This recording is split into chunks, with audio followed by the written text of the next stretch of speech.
सिर्फ 150 किलोमीटर दूर चांद पर कल लहराएगा तिरंगा।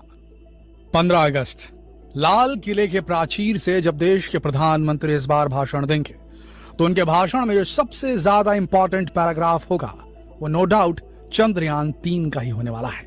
चंद्रयान-3 ये पूरी दुनिया को एक होप देने वाला है, एक उम्मीद देने वाला है, और इस उम्मीद की अलख जगाने वाला कोई और नहीं, दुनिया का सबसे महत्वपूर्ण देश, दुनिया की सबसे प्राचीनतम सभ्यता भारतीय सभ्यता है, भारत है। भारत का इसरो है, भारत के वैज्ञानिक है। क्या हम इस बात को भूल सकते हैं दोस्तों? क्या ये बात भूलने लायक भी है कि दुनिया में एस्ट्रोनॉमी जब ये ग्रीक्स, ये लैटिन्स और ना जाने क्या क्या, इनसे पहले तो भारत में आ चुकी थी। भारत में तो पुराणों और वेदों तक में जो इंपॉर्टेंट इवेंट्स बताए गए हैं, जो घटनाओं का वर्णन किया गया है, फिर चाहे वो महाभारत में अभिमन्यु को घेर करके उसे चक्रव्यूह में फंसाने की बात हो, या फिर उस दिन जिस दिन श्री राम पैदा हुए थे, उन सारे इंसिडेंट को रिप्रेजेंट करने के लिए कोई डेट तारीख नहीं, बल्कि सितारों की और ग्रहों की चाल को दर्शा कर बताया गया है। उस वक्त से ही हमारे यहाँ एस्ट्रोनॉमी प्रचलित थी दोस्तों, और उसी का कुछ असर आया है हमारे जनरेशन्स में कि आज इसरो भी धीरे धीरे अंदर ही अंदर बेहद कम बजट के बावजूद दुनिया की बड़ी बड़ी स्पेस एजेंसीज में अब गिना जाने लगा है। कुछ ना कुछ असर तो आएगा ना, मिट्टी का, यहाँ के पानी का, यहाँ की भारतीयता का। और अब वो मौका आ चला है जब भारत अपने आप को चंद्रमा की सतह पर स्थापित करेगा, बता देगा दुनिया को कि ऐसा कोई भी सैटेलाइट नहीं है, ऐसा कोई भी उपग्रह नहीं है, ऐसा कोई भी ग्रह नहीं जहां भारत और भारत का इसरो अपने यानों को सॉफ्ट लैंड नहीं करा सकता, उतार नहीं सकता। अगर चंद्रमा पर उतर गए हैं तो कल मंगल पे भी उतरेंगे, कि उसके बाद किसी और ग्रह पर भी हम उतर सकते हैं। आपको ना मालूम हो तो बता दें दोस्तों कि अभी आदित्य L1 मिशन के लिए जो सैटेलाइट है वो श्रीहरिकोटा पहुंच चुकी है, और समझ लीजिए जिस वक्त चंद्रयान-3 लैंड करेगा, सॉफ्ट लैंड करेगा और इतिहास रचेगा चंद्रमा की सरफेस पे 23 अगस्त को, उसी के अराउंड आदित्य L1 को लॉन्च किया जाना है सूर्य की ओर। सूर्ययान जाने वाला है भारत की तरफ से, तो एक तरफ चंद्रमा, दूसरी तरफ सूर्य। हमारा निशाना एकदम सही है, जाना चाहते हैं, जीवन की गुंजाइश को बढ़ाना चाहते हैं। हम भारतीयों के अंदर सर्वाइवल इंस्टिंक्ट कूट कूट कर भरी हुई है, हमें सर्वाइव करना आता है, हमने बहुत कुछ देखा है, और हम मानव जाति को घुट घुट कर यहाँ होती परेशानियों में नहीं देख सकते। आने वाला वक्त होगा जब हमें यह ग्रह छोड़ना होगा, और उसके लिए जरूरी है धरती से दूर एक और धरती खोजने की, और जिसकी तलाश अब शुरू हो चुकी है दोस्तों। महज 150 किलोमीटर दूर है चंद्रयान-3 चंद्रमा की सरफेस से। आज खबर आई सुबह 11:30 बजे के अराउंड, इसरो ने ऑफिशियल अनाउंसमेंट की कि आखिरी जो ऑर्बिट है उससे बस थोड़े दूर है, 151 किलोमीटर बाय 179 किलोमीटर की ऑर्बिट में एंटर कर चुका है चंद्रयान-3, यानी कि मान लीजिए महज 150 किलोमीटर की दूरी पर है चंद्रमा की सरफेस से, और इतिहास रच चंद्रमा की सरफेस से, और इतिहास रच कर ही वहां से वापस आ गए।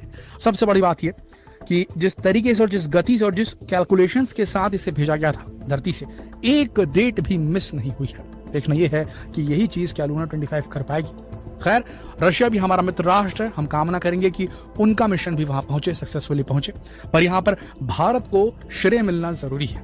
चंद्रयान-1 में पानी खोजने का श्रेय पूरी तरीके से भारत को नहीं मिला, वो हमेशा याद रखा जाएगा चंद्रयान-1 के मिशन को, क्योंकि उसी में वो इंस्ट्रूमेंट लगा हुआ था जिसने पानी की खोज की थी। चंद्रयान-3 को भी याद किया जाना चाहिए।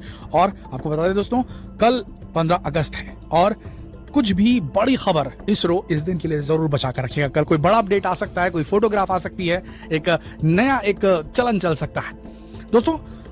चंद्रयान-3 जो है उसके अंदर रोवर डाला गया है, प्रज्ञान रोवर। अब प्रज्ञान रोवर आ जाने की वजह से चंद्रमा की सतह पर उतरने के बाद उसके एक्सप्लोरेशन का रेंज बढ़ जाएगा। ये व्हील्ड व्हीकल है प्रज्ञान रोवर, इसमें चक्के लगे हुए हैं जो आगे बढ़ सकता है। देखना यह है कि वो कितनी दूरी तक जा पाएगा अपने 14 लूनर डेज के दौरान, क्योंकि इनकी स्पीड कोई बहुत ज्यादा नहीं होती है, इनके अंदर एक सीमित स्पीड होती है, उसी स्पीड से ऑपरेट करते हैं, क्योंकि सोलर एनर्जी से जो चलते हैं ये।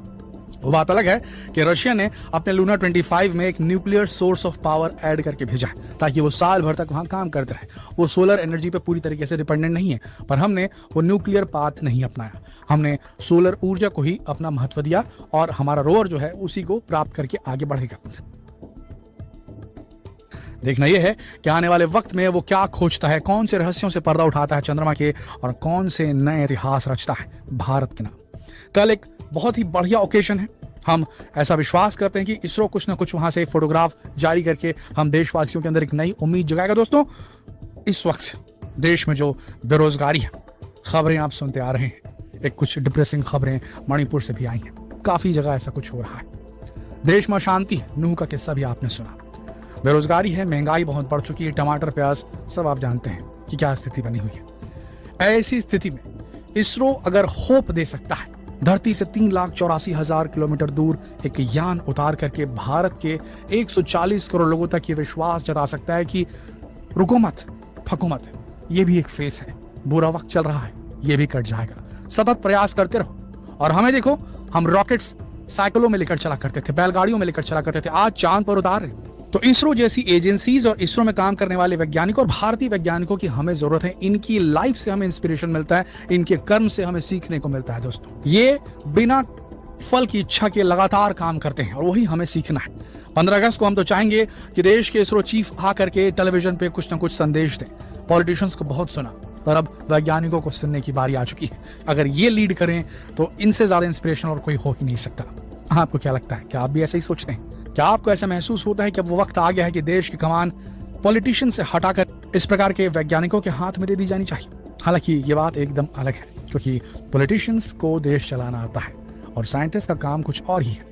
हाँ, उनका अप्रोच कॉपी जरूर किया जा सकता है। एपीजे अब्दुल कलाम जी जब देश के प्रेसिडेंट थे तो उन्होंने देश विदेश में जहां भी गए वहां भारतीय कल्चर की जो उन्होंने रोशनी बिखेरी, उससे दुनिया ने जाना कि भारत का कल्चर कितना स्ट्रांग है। बेहद स्ट्रांग कल्चर है दोस्तों भारत का, और ये दुनिया जान चुकी। चंद्रयान जिस दिन उतरेगा उस दिन इतिहास रचेगा। हमारी यही आशा है कि कल प्रधानमंत्री जब लाल किले के प्राचीर पर हों तो चंद्रयान के ऊपर एक पैराग्राफ जरूर बोलें। देश के लोगों के अंदर उम्मीद जगाने का एक बहुत अच्छा तरीका है ये इस डिप्रेसिंग टाइम में। आशा करते हैं वीडियो आप सबको कुछ नया बताने में कामयाब हुआ होगा। ये वीडियो अगर आपको पसंद आया तो इसे शेयर करें, फेसबुक पर, व्हाट्सएप पर, यूट्यूब पर। कल फिर मिलते हैं एक और दिलचस्प वीडियो के साथ।